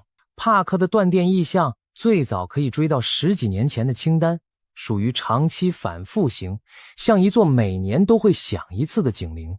毕格斯的黑暗意象集中在2024年前后爆红的那几段传讲，属于单点重磅型，像一发突然划过夜空的照明弹。预言圈把警铃和照明弹叠在一起，取交集，落点就在2020年代的中后段，而2026年正好坐在这段坐标的中央。要强调的是，这是预言圈的推法，不是这个频道的背书。这两者的差别，希望你听得出来。好，回到那个被圈起来的日期，2026年9月23日，台湾时间当天上午，太阳越过赤道，北半球正式入秋。顺带一提，这个秋天前面还挂着2个记号，上一集讲过。8月12日的日全食和16天后8月28日的月食，石像在预言圈历来被读作倒数的钟声，而秋分就排在钟声之后的第一个关口。如果黑色秋分要兑现，它会长什么样子？我们把剧本分成3种，一种一种推，不跳过任何一种。剧本1，几率最高的一种，局部电网事故，不需要太阳出手。西班牙那种系统自己绊倒自己的戏码，理论上随时可能在世界任何一个角落重演。全球的电网都在老化，再生能源的占比快速上升，电网的调度变得前所未有的复杂，而极端天气还在不断加压。秋分前后正好是北半球许多地区用电形态切换的季节，冷气退场，暖气还没上场，电网卡在调度的换档点上。如果2026年秋天地球上任何一个主要国家发生一场数百万人等级的大停电，落点又刚好在9月下旬，你完全可以想象接下来的剧情。预言圈连夜盖章，黑色秋分应验，帕克的名字再一次登上英国小报头条。从统计角度讲，这种应验的含金量其实不高，因为地球够大，电网够多，事故够频繁，总会有一场落进窗口里。顺便给一个诚实的对照，2025年那几场大停电，西班牙在4月底，智利在2月底，古巴在前一年的年底，没有任何一场落在秋分窗口里。可见电网出事从来不挑节气，是预言替节气挑了戏份，但舆论不做统计，舆论只看日期，这一点先帮你打好预防针。剧本2，几率低得多，但真正可怕的那一种，大范围太阳风暴，要成局，条件必须叠好叠满。太阳在正对地球的那一面喷出一记强烈的日冕物质抛射，它内部的磁场方向刚好朝南，跟地球磁场门对门，抵达的时间又落在分点效应加成的窗口里，全部凑齐就是1989年魁北克事件的放大版。多国电网连锁跳脱，变压器受损，部分地区的黑暗不再以小时计算，而是以星期甚至以月计算。金融、通讯、供水、物流一层一层跟着失能。但话要讲平衡，人类不是毫无防备。日冕物质抛射从太阳飞到地球要1到3天，太阳监测卫星会提前看见它出发，各国太空天气中心会发布警报，电网业者接到警报之后可以降载重新调度，隔离脆弱的变压器，把伤害压到最低。前面说过的那1到3天就是文明的安全带。卡灵顿级的风暴本身也是罕见事件，有研究估计未来10年出现的几率大约1成，也有更保守的估算，1成听起来不高，但我们愿意为远低于1成的几率系安全带买保险。对一场可能让部分地区倒退几个月的事件来说，1成是一个大到不该被忽略的数字。在剧本2里，还要替台湾观众补一个关键的平衡视角：地磁感应电流对电网的威胁，纬度越高越严重，这正是魁北克、瑞典这些高纬度地区一再中招的原因。台湾位在低纬度，电网被太阳风暴直接打趴的风险相对小得多，这是好消息。但坏消息是，台湾是一座极度依赖卫星导航、海底电缆和全球供应链的科技岛。就算本岛的灯还亮着，只要 GPS 授时乱掉，国际海缆受损，主要贸易伙伴的电网瘫痪，冲击一样会在几天之内漫过来。订单、航运、金流一层一层传导，在一张全球联动的网里，没有人是局外人。剧本3也必须诚实的讲完，什么都没有发生。2026年9月23日，太阳照常升起，照常落下，全世界的电网安安稳稳。秋分只是节气，黑色秋分变成一个过期的关键字。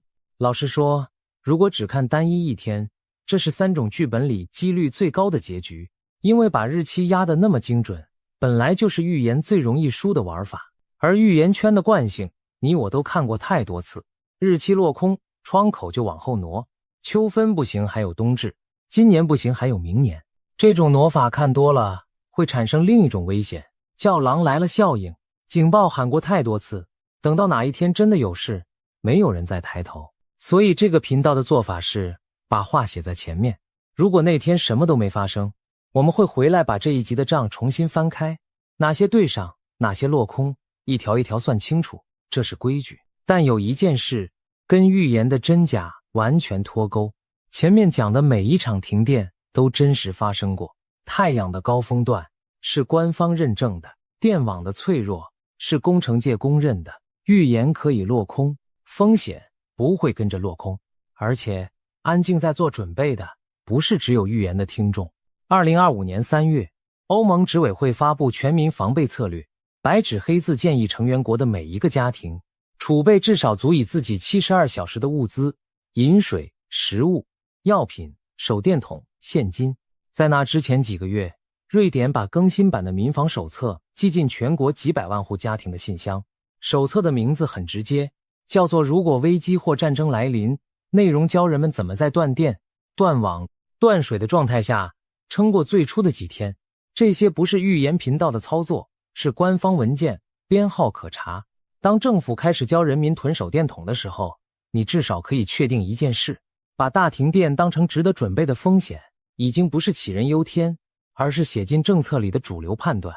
其实台湾自己也讲着同一套语言，消防署宣导多年的紧急避难包清单摊开来，跟欧盟那份几乎重叠，饮水、干粮、手电筒、收音机、常用药、现金。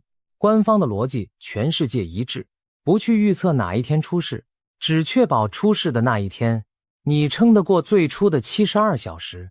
所以最后这一段讲给每一个台湾家庭，句句务实，准备不需要悲壮，也不需要地下室和成堆的罐头，核心就4样东西。第一，手电筒放在你摸黑也伸手拿得到的地方。电池另外备一组，手机的手电筒不算数，因为停电一旦拖长，手机的电要省住用，留给真正要紧的讯息。第二，现金、小钞为主，放一点在家里固定的地方。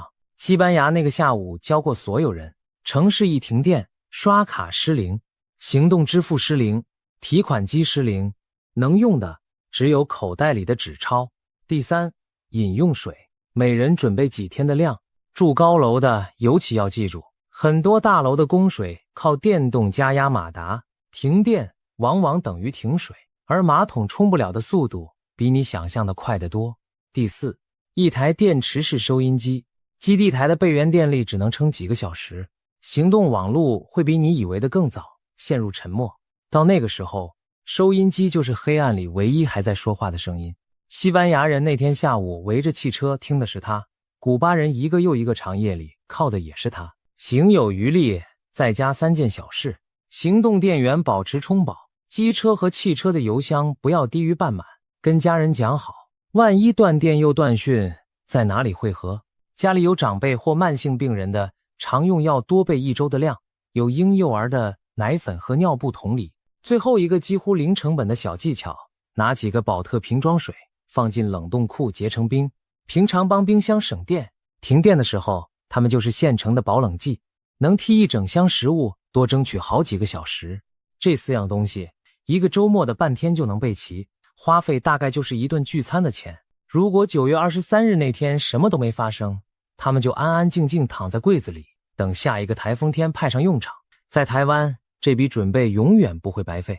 如果真的发生了，那一晚你家会是整条巷子里最从容的一户，而你只不过提前花了半天，把日期写进日历的正确方式也顺便讲清楚。不是9月23日当天才开始紧张，而是把整个9月下旬当成一个提高注意的窗口。那几天顺手看一眼太空天气预报，像看台风动态一样，确认家里那4样东西还在原位。睡前把手机和行动电源充饱，就这样，不需要囤积，不需要焦虑，更不需要把生活压在任何一句预言上。预言的最好用法，从来不是让你害怕，而是让你提前半天把那些本来就该做的事做完。最后，把今天的账合上。3场真实的大停电，西班牙、智利、古巴，加上伦敦那座起火的变电站，证明了同一件事：现代电网说垮就垮，而且不需要任何超自然的理由。太阳第25周期的高峰段，官方认证，一路延伸到2026年春分秋分前后，地磁的大门最松。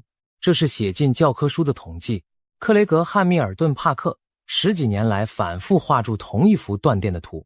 布兰登·毕格斯在大洋的另一端用黑暗2个字替那幅图补上背景色，而欧盟的策略文件、瑞典的手册、消防署的清单则在预言之外替普通人把答案先写好了。所有的线此刻都穿过同一个日期，2026年9月23日秋分。那一天晚上，你可能会像平常一样开灯、关灯、滑手机、入睡，什么都没有发生。然后你会笑一笑，觉得预言不过如此。也可能在某一个瞬间，灯闪了一下，到那个时候，你会想起今天听过的每一个字，也会想起你家的抽屉里躺着一只早就准备好的手电筒。预言家负责压日期，物理负责算几率，而你要负责的只有那半天的准备。9月23日，秋分，倒数已经开始。伊朗可能要灭了全世界，只为让一个人回来。伊朗为什么如此执着追求核武器？为什么德黑兰在面对美国和以色列的极限施压时，仍不断升高对抗，甚至不惜袭击周边其他国家？许多人以为这只是出于地缘政治的野心与博弈，但真相恐怕远不止如此简单。深入了解伊朗所奉行的什叶派宗教信仰，我们会发现背后隐藏着一个令人不寒而栗的终极预言。伊朗的领袖们可能相信，只有毁灭现有世界，才能让那位隐藏的人重新降临人间。首先，这个预言的核心概念来自伊朗国教什叶派伊斯兰的一段传奇历史。在什叶派的传统里，有一个极为重要的信念：第12伊玛目马赫迪的回归。根据经典记载，伊玛目是穆罕默德先知的直系后裔继承人，共有12任，最后一任伊玛目名叫马赫迪。相传他在公元874年时年仅5岁，因躲避迫害而突然进入隐遁，从此消失无踪。但这并非故事的结局凄凄，相反，什叶派坚信，当世界末日临近时，这位马赫迪将重新现身，以救世主的身份领导正义之师战胜邪恶，为人类带来最后的和平与秩序。对虔诚的什叶派穆斯林而言，马赫迪就像基督教中的弥赛亚一样重要，他被视作安拉在末世派来拯救信徒的选民。许多预言详细描述了他出现的征兆，在他现身之前，世界将陷入前所未有的混乱与暴虐，战争、瘟疫、罪恶充斥，大地一片黑暗。就在绝望之际，马赫迪将得到安拉的允许重返人间，惩治暴君，伸张正义。可以说，先有大乱，后有大治。极端的乱世是引出救世主的必要条件。1979年，伊朗伊斯兰革命推翻国王，建立了神权体制。革命领袖霍梅尼深谙这段宗教传统，他在新政权中巧妙地融入了对马赫迪的信仰。霍梅尼建立了法基赫监护制，也就是神权监护制度，让伊斯兰教法学家来担任国家最高领袖。为什么由神职人员领导？因为伊朗宪法直接承认，在第12伊玛目马赫迪重现之前，由法学权威代理马赫迪行使统治。换句话说，霍梅尼和后继的哈梅内伊都被视为替马赫迪看管国家的人，这使得整个伊朗政治体系的合法性都建立在那个宗教预言上。最高领袖只是代理人，真正的君主随时可能归来。世界上恐怕没有第二个国家会在宪法中替神话里的人物预留王座。当然，等待马赫迪是一回事，如何让他回来又是另一回事。在什叶派教义中，信徒被要求虔诚守法，耐心等候真主选定的时机，不可妄加干涉。然而，伊朗政权内部有一股更激进的声音，一些狂热的神学理论家认为，马赫迪的降临不该只是被动等待，而是可以透过人的行动来加速。这种思想被称为末日加速主义。末日加速主义者坚信，马赫迪归来有其前提条件，世界必须陷入彻底的混乱，大规模的战争和灾难，就像经典预言的末世景象那样。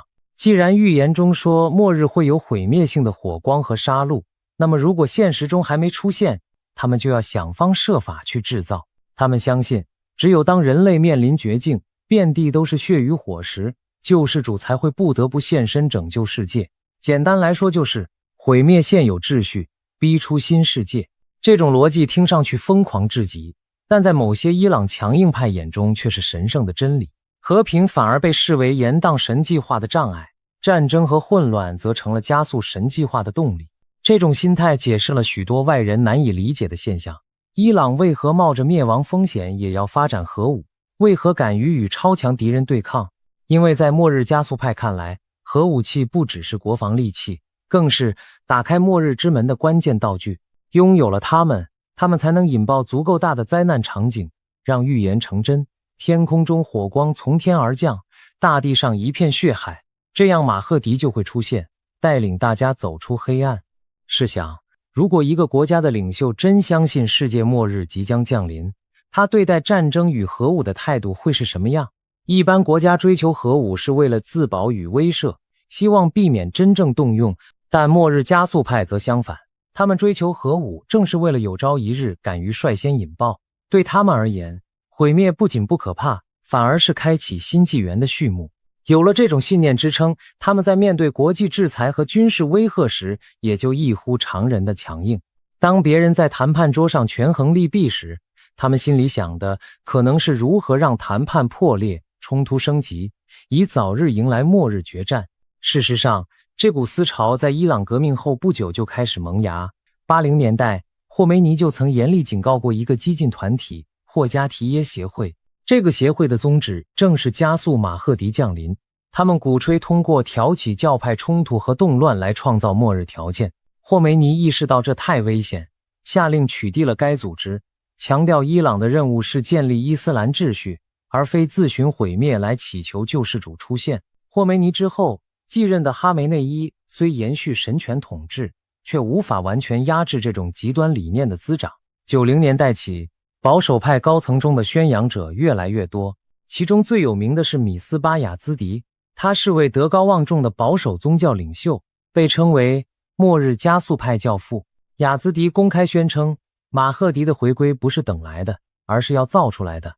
他提倡透过制造巨大的混乱和苦难来迫使马赫迪提前出场，言论之大胆令许多温和派神职人员啧舌。这股末日加速思潮在21世纪初达到新的高峰。2005年，一位笃信末世预言的政治人物当选伊朗总统，他就是马哈茂德·艾哈迈迪内贾德。艾哈迈迪内贾德上台后，对马赫迪降临表现出异常的热情。他在许多场合直言自己相信末日将至，并且积极做准备。据说他开会时总会预留一个座位给马赫迪，象征随时恭迎隐藏的伊玛目。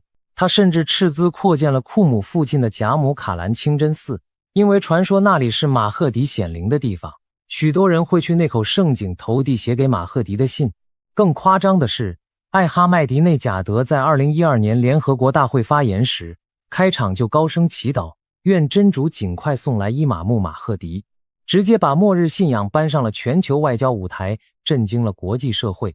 他的一位幕僚透露，早在2005年他第一次在联合国讲话时，就感觉到有一道神光照在身上，所有人都屏息倾听。艾哈迈迪内贾德坚信，那正是隐藏的伊玛目在默默相助。这些言行在外界看来近乎疯癫，但在伊朗国内却得到不少宗教强硬派的支持。他们相信总统是在履行神圣使命。在那段时期，伊朗还出现了一些令人毛骨悚然的举动。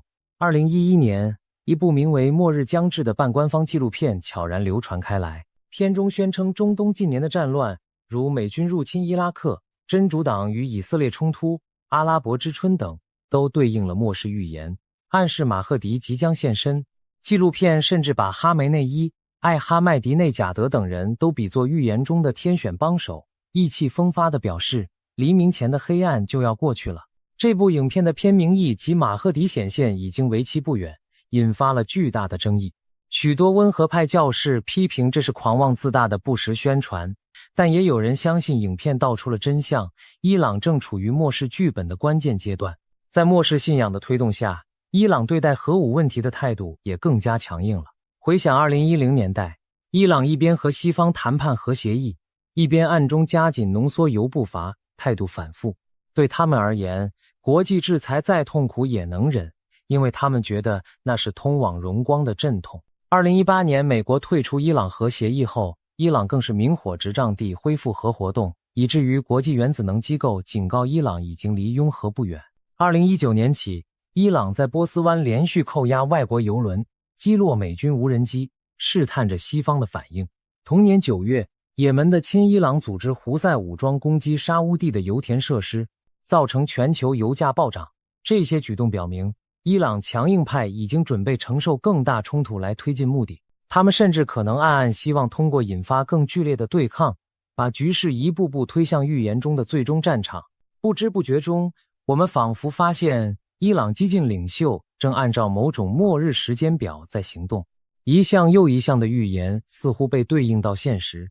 1979年至今40多年，伊朗高呼打倒美国这个大撒旦已成为例行仪式，就像经文中所说，正义之师对抗魔鬼，黑旗与苏夫亚尼的征兆也逐一出现。叙利亚内战中残忍的军阀四起，极端组织 ISIS 挥舞黑色旗帜在中东肆虐一时，也门的胡塞武装，伊朗所支持的一支什叶派武装，近年来自诩为亚曼尼的继承人，传说末世将由亚曼尼义军兴起。这一桩桩事件对末日论者而言几乎如同剧本照进现实，他们更加深信宿命在召唤。与此同时，伊朗政权的敌人也被他们上升到了神魔对决的高度。在德黑兰强硬派眼中，美国和以色列不仅是地缘对手，更是阻碍马赫迪降临的最后2块绊脚石。只有打倒了这大撒旦和小撒旦，人类才能迎来光明。在这种思路下，任何外交妥协都被视为对信仰的不忠，最终大战才是使命所在。这解释了为什么伊朗对以色列的存在抱着近乎狂热的敌意，以及面对美国极限施压宁可玉石俱焚也不让步。对他们而言，这不是普通的国家利益之争，而是一场神圣的较量。这种将现实冲突宗教化的态度，自然令邻国极度恐惧。2017年，沙乌地阿拉伯的王储穆罕默德本萨勒曼就直斥哈梅内伊是中东新希特勒。沙乌地作为伊朗的主要宿敌，非常清楚伊朗激进派在等什么。什叶派的末世传说中提到一个标志：阿拉伯半岛的统治者将被杀，局势陷入混乱。这常被解读为沙乌地王室遭遇厄运。沙乌地王储所以如此警惕，就是担心伊朗真会对他或其他阿拉伯领袖下手，以应验预言。MBS 曾警告，如果伊朗真拿到核弹，沙乌地也别无选择，只能立刻跟进发展自己的核武器，因为这已经不是石油争端，而是关乎生存权的终极圣战。中东各国纷纷绷紧神经，他们看到的伊朗不再是寻常理性的国家，而像是一个执着于毁灭性信仰的疯子。眼看着灾难的阴影越拉越长，国际权力格局也开始为之变动。2021年后，以色列和一些阿拉伯国家加速靠拢，组建某种非正式的反伊朗同盟。大家都明白，伊朗一旦练成末日武功，谁都无法独善其身，世界进入了危险的倒计时。2025年底，多家情报机构报告伊朗距离具备核弹已仅一步之遥，局势终于一发不可收拾。2026年初，中东爆发了人类历史上前所未见的剧烈冲突。以色列空军率先对伊朗境内的核设施发动精准打击，美国随后也对伊朗军事目标展开攻击，以防止伊朗报复盟友。战火被点燃，德黑兰的强硬派领袖们反而露出了兴奋而笃定的神色，他们苦苦等待的末日之战终于来了。伊朗政权随即全面反击，伊斯兰革命卫队向驻伊拉克和科威特的美军基地倾泻飞弹雨，黎巴嫩的真主党武装向以色列北部猛烈发射火箭弹，在加沙地带，亲伊朗的圣战士也对以色列南部发动袭击，也门的胡塞武装更向沙乌地首都发射飞弹。短短几天内，中东至少有10多个国家卷入了冲突，战火遍地，生灵涂炭。有人形容伊朗就像一下子同时向12个方向挥刀，中东被拖入了一场全面大乱斗。战争的爆发让全世界为之颤抖，油价瞬间飙至历史高位，全球股市暴跌，经济陷入危机，无数平民在战火中逃难，难民潮汹涌而出。这场冲突的规模和烈度是2战以来所未见的，全人类都感受到了末日般的寒意。然而，对伊朗末日加速派来说，这一切却近乎狂喜。预言中的场景终于出现了，他们相信，只要再接再厉，加把劲把战争推向更高级别的毁灭，马赫迪就将降临。美国在盟友遇袭、自己部队蒙受伤亡的情况下，别无选择，只能强力回击伊朗。短时间内，美军对伊朗境内的重要军事基础设施进行了上百次空袭，同时，国际舆论几乎一面倒地谴责伊朗的冒进，就连过去保持中立的国家也被迫选边，多数加入对伊朗的制裁行动。然而，伊朗领导层似乎毫不在乎被全世界孤立，他们透过官方媒体不断播报光荣的末日圣战，宣称真主站在自己这边，胜利终将属于忠诚者。一时间，仿佛整个伊朗都疯狂了。短短几周，这场空前惨烈的中东大战已导致数十万人丧生，上百万人流离失所。更可怕的是，由于伊朗政权将战火尽力扩散，许多无辜的第三国也遭了池鱼之殃。波斯湾航运几乎停滞，导致全球能源和经济遭到重创。国际社会承受着前所未有的压力，人们害怕这场地区战争演变成第3次世界大战。所有人都在问，难道这真是人类的末日降临了吗？就在这危急关头，一些西方政要开始公开点出伊朗行为背后的宗教动机。2026年3月，美国一位重量级官员严厉地指出，伊朗这个政权的领袖是激进神权人士，他们做的不是地缘政治决策，而是神学决策，他们的世界观带有末日色彩。这番话赤裸裸地揭开了伊朗领导层的末世心态，引发全球震动。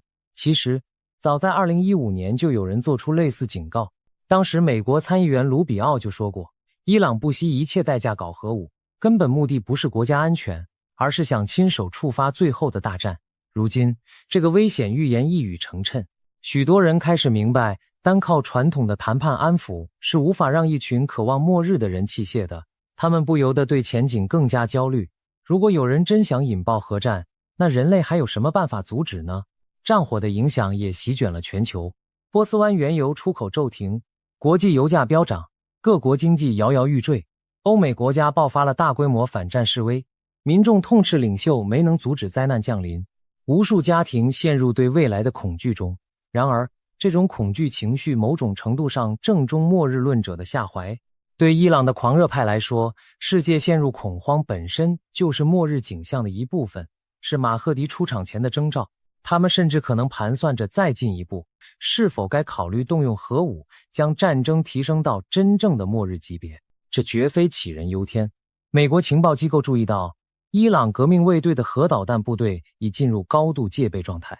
虽然伊朗尚未真正制造出完整的核弹，但他们可能掌握了一些所谓脏弹或高辐射装置，可以造成严重污染和恐慌。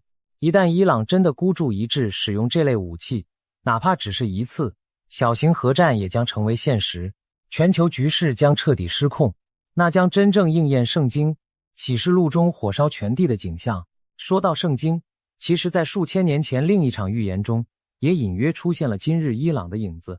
旧约以西结书第38章曾预言末日之战时，有个恶人哥格会联合多国侵袭以色列，其中特别提到会有波斯参战。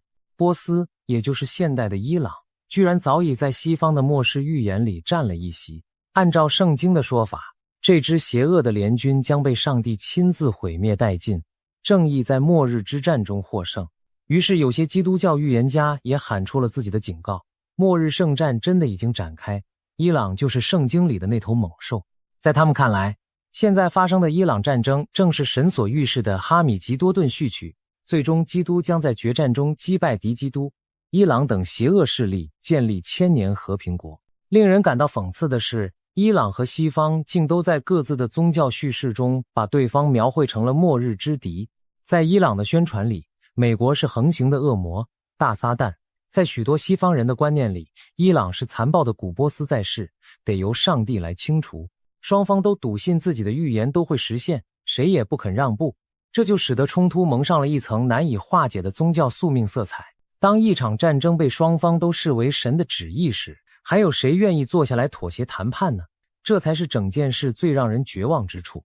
既然说到宗教，就不能不提一个在三教末世预言中都扮演关键角色的人物——耶稣。虽然伊斯兰和基督教信仰不同，但末世传说中双方都提到了耶稣的再临。不过两边对耶稣末世角色的描述恰恰相反。根据什叶派的说法，马赫迪出现时，先知尔撒，也就是耶稣，将和他一同从天而降，协助他对抗邪恶势力。换言之，伊朗相信耶稣也会成为穆斯林阵营的一员，帮助马赫迪劝导全世界皈依伊斯兰教。而基督教启示录中则预言，耶稣再临是为了击败敌基督和魔鬼军团，拯救基督徒于末日苦难。也就是说，在西方眼里，耶稣会站在基督教文明这边，对抗包括马赫迪在内的其他宗教领袖。这种互相都觉得耶稣会帮自己的错位想象相当戏剧化，但却真实存在于双方的信念里。它进一步强化了这场冲突的宗教对立，双方都认定正义在己，连耶稣都会助阵，对手则是彻头彻尾的魔鬼化身。具体到这场战争中，耶路撒冷成了所有人都绕不开的敏感点。对犹太人来说，耶路撒冷是他们重建第三圣殿的所在地；对穆斯林而言，那里有他们的第三大圣地阿克萨清真寺；对基督徒，耶路撒冷更是耶稣将再临的地方。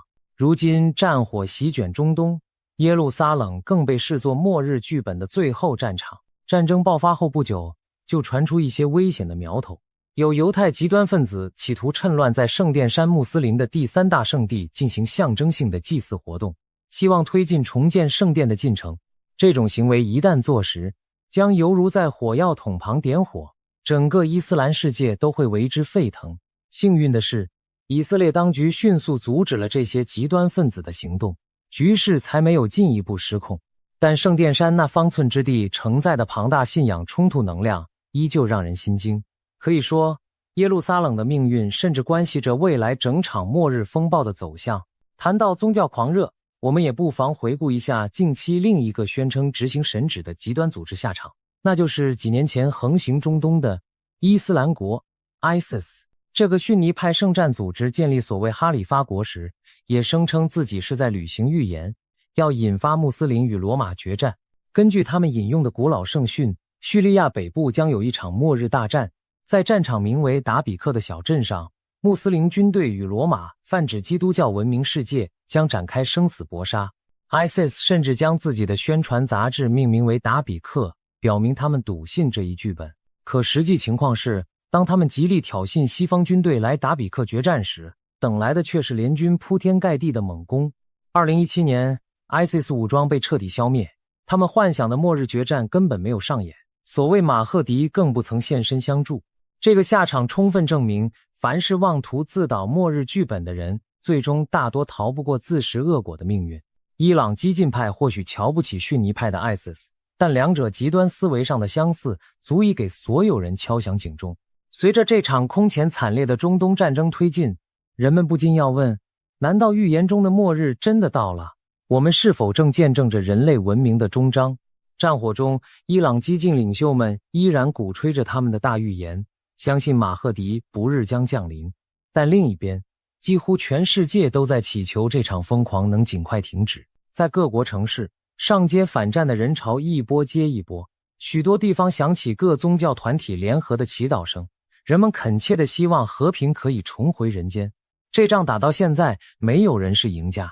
若继续下去，就算真有谁的预言实现，那实现的代价也将是整个人类文明的毁灭。我们必须认清，预言从来不等于宿命。回到伊朗的这场豪赌，我们不得不感慨，极端的信仰确实给世界带来了莫大的灾祸。伊朗强硬派以为自己是在替天行道，但实际上，他们正在将自己的国家乃至整个人类推向深渊。所幸在这生死存亡关头，多数世人依然保持理性和善念，没有跟着一同疯狂。